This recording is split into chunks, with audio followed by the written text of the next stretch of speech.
Well, hello there, and welcome to this episode of the Terri Cole Show. And this is going to be a two-part little video series on boundaries and high-functioning codependency. So in today's video, I'm going to be handling why is it so difficult as HFCs for us to manage boundaries? What does it mean to us? I'm giving you some ideas of what you can do. And then in the second part, I'm going to give you examples and different scripts and boundary scenarios. So today we're really just breaking down why is it so challenging for us to set boundaries and to stick to boundaries and to respect other people's boundaries. So that's what today's episode is all about. So if you happen to be new here, my name is Terri Cole. I'm a licensed psychotherapist. I'm a relationship expert.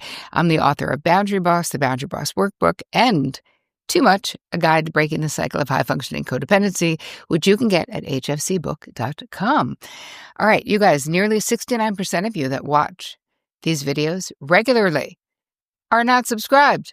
And I know you're watching because I answer all your questions in the chat, right? And you're leaving me comments, letting me know that this content is really changing your life, which I love, love, love. But the best way to support my work is to subscribe. It's free. It's also the only way to get updates when something new drops, and I wouldn't want you to miss a thing. And we drop new things on Tuesdays and on Thursdays because that's how much we love you. We just can't stop giving you free content. So my feeling is go subscribe right now. Put this on pause, hit the subscribe button. Okay, great. Thank you for doing that. Thank you for being here. Let's move it on into today's episode. So let's start with what are boundaries? For those of you who are late to the game or the party, I've been talking about this for years, but I do think it remains a mystery to many of us. It is still a massively misunderstood concept. Personal boundaries. So I want you to think of your boundaries as your own personal rules of engagement. This lets other people know what's okay with you and what's not okay with you, right? It is basically made up of your preferences, your desires, your limits, and your deal breakers. Why is this important? Because your preferences that are unique to you, right? What you like, your desires, your limits, your deal breakers, they're not just the things that make up your boundaries. Those are also the things that make you uniquely you. And so our boundaries are so much more than like the distance we put between us and other people. My friend Dr. Alexandra Solomon had this great quote the other day about boundaries are the distance I keep myself from you where I can also have a regulated nervous system. Her quote was way better than that, but that was basically the idea. And I was like, that's true. There's different types of boundaries, and I'm going to be talking about that more in the second part of this little two-part series. But, you have your physical boundaries, your emotional boundaries, your mental boundaries, material boundaries, sexual boundaries. So we have a whole bunch of areas of our life where we need to be considering our boundaries. But why the combination of being a high-functioning codependent? Why does that complicate our relationship to boundary setting and boundary maintaining and respecting the boundary of others? Well, let's define what is a high-functioning codependent.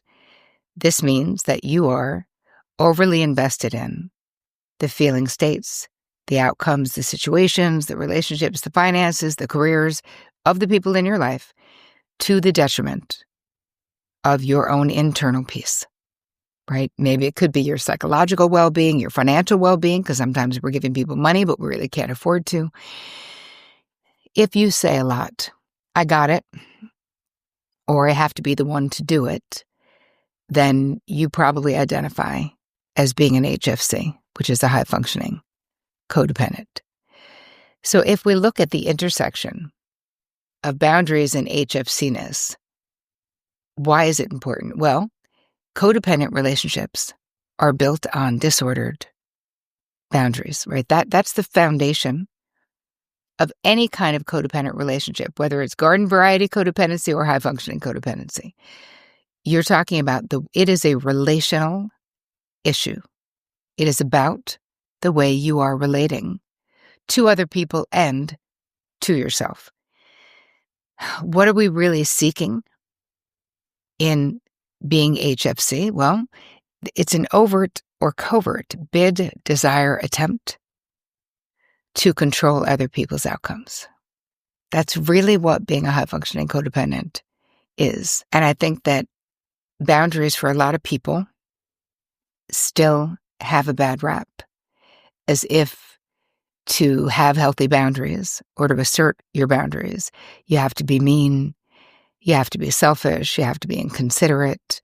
And I can tell you from doing this work for 27 years that truly healthy boundaries are the bridge to the healthy relationships that you want, to better self-esteem, to better physical health for you, mental health for you. I mean, this is a fact. So they're really not blocks at all.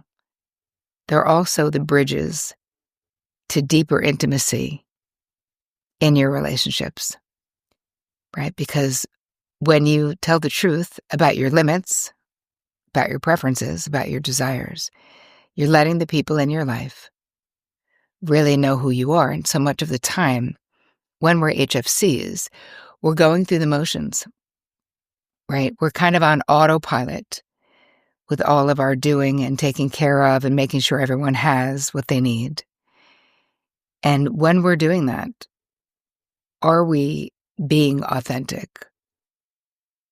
Are we being vulnerable? Are we telling the truth about how we feel or what we want? And I can tell you, most of the time, the answer is no. And so how can people know us if we don't let them know us? And with my therapy clients and myself in my 20s, this wasn't intentional, right? I wasn't purposefully withholding myself from others. I just didn't know how to get off the hamster wheel of being of service that I was on. The hamster wheel of what I thought was being loving and giving. And of course, in hindsight, a lot of it had to do with being controlling. Because, again, remember, you guys, when you think to yourself, oh, I don't want them to think, right? I don't want them to think I'm selfish, or I don't want them to think I don't care. Or you say, I don't want them to feel bad. Anytime you think to yourself, I don't want them to think, or I don't want them to feel, you have to realize that you are on someone else's side of the street.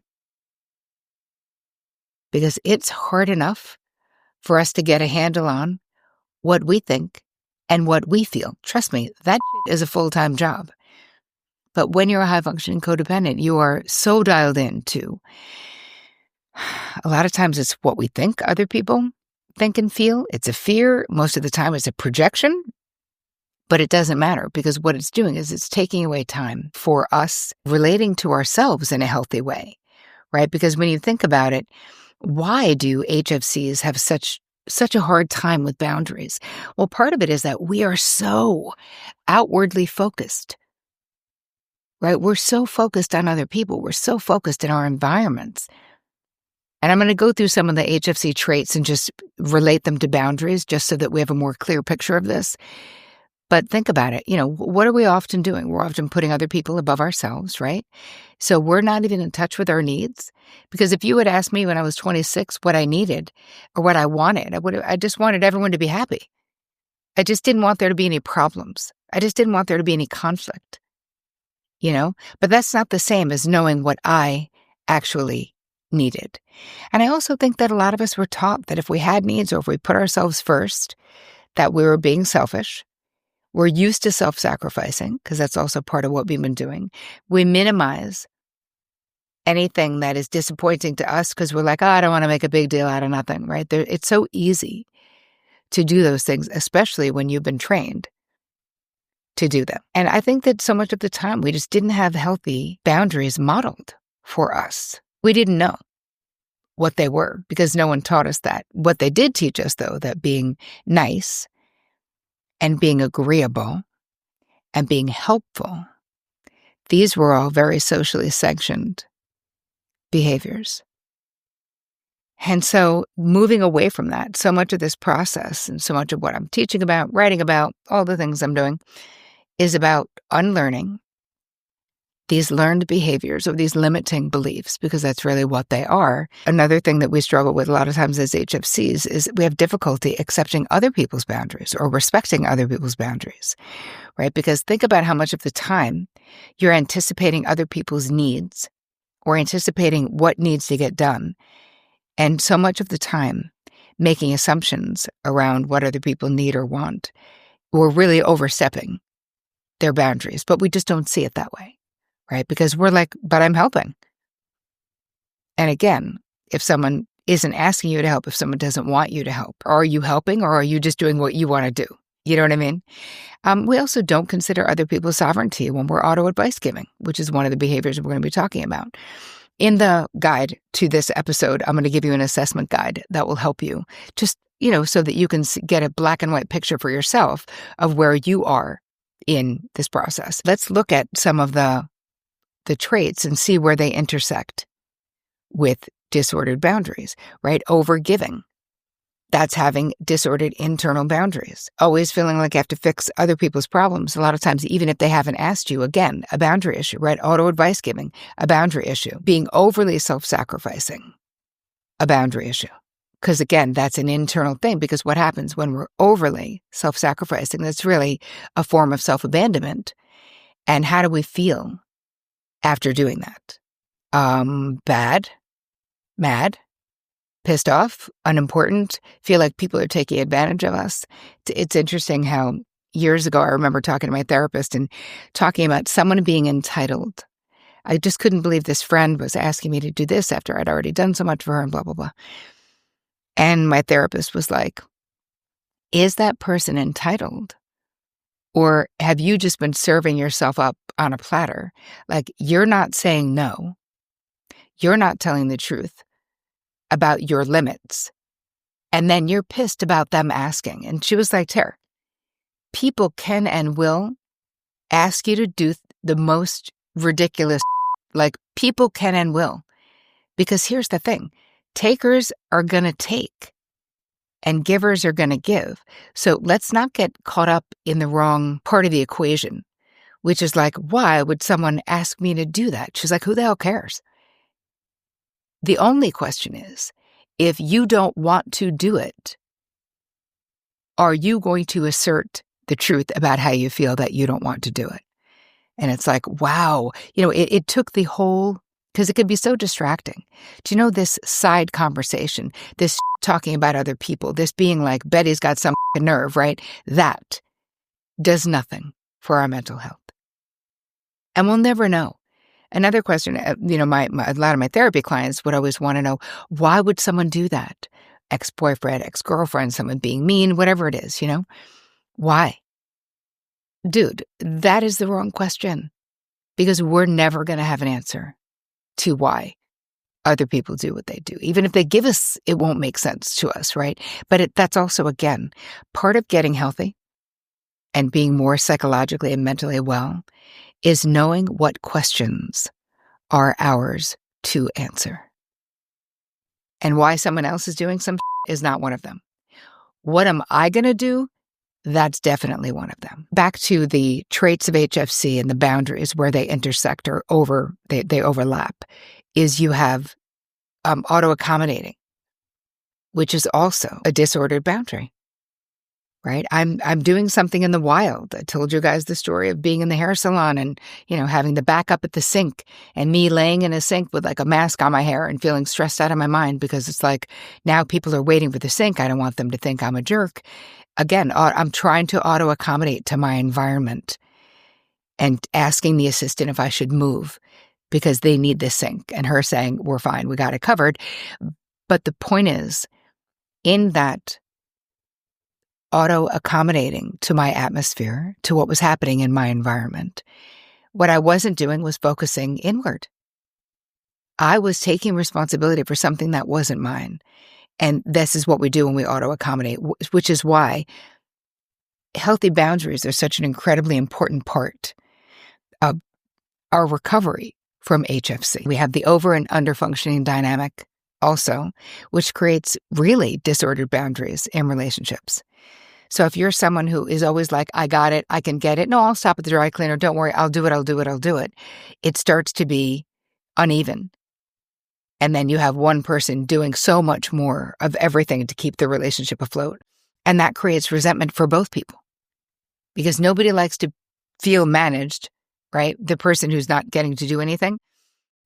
Or they get used to it and they love it and then you're pissed. So either way, it's not a healthy situation that we want to be in. So we can see, right, these overlaps and why I'll always be talking about boundaries. For the rest of my life and career as I talk about mental health, because it all comes together. You cannot be in recovery from being an HFC and not be a boundary boss. And which is why I wrote the Boundary Boss book first, and then the Too Much book about high functioning codependency. So one thing that's important, and this, I'm going to start wrapping up this part one of this, and I'm going to give you more ideas of what to do in part two. But when you start setting boundaries with people, for those of you who are just sort of beginning that boundary journey or going back and forth about it, some people are going to react badly to it, right? People are going to notice that you're changing the dance, but it's okay. And part of not being a high-functioning codependent is realizing that their response and their reaction is their own, right? It's not yours to manage. You know, it's never too late to learn how to be more of a boundary boss, no matter where you are on your journey right now with boundaries. So even if you say you're a boundary disaster, okay, well, welcome. You're in the right place.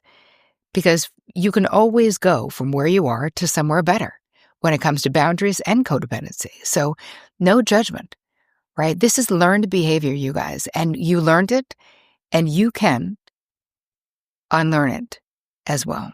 It's just about wanting to. All you need is the desire. I will provide. I am providing the books and the free videos and all the things that you need to learn it. But again, anything worth learning takes time and takes concentrated effort. Even if you've had epiphanies in this, part one of the boundaries in HFC, great, I hope you have. But there's more to go. So please download the guide that I created for you to do a deeper dive for yourself. Just go to terricole.com/guide. And now stay tuned for part two, where we're going to do a deeper dive into the types of boundaries and how to know how to set the different types of boundaries.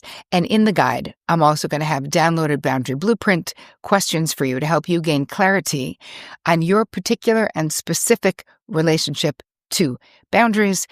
I want to say thank you so much for being here with me today.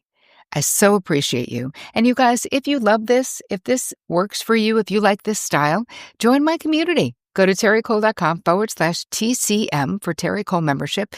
We do this every single solitary week, but we do it live, and I would love to have you. I hope you guys have the most amazing week. I will see you in part two. And as always, take care of you.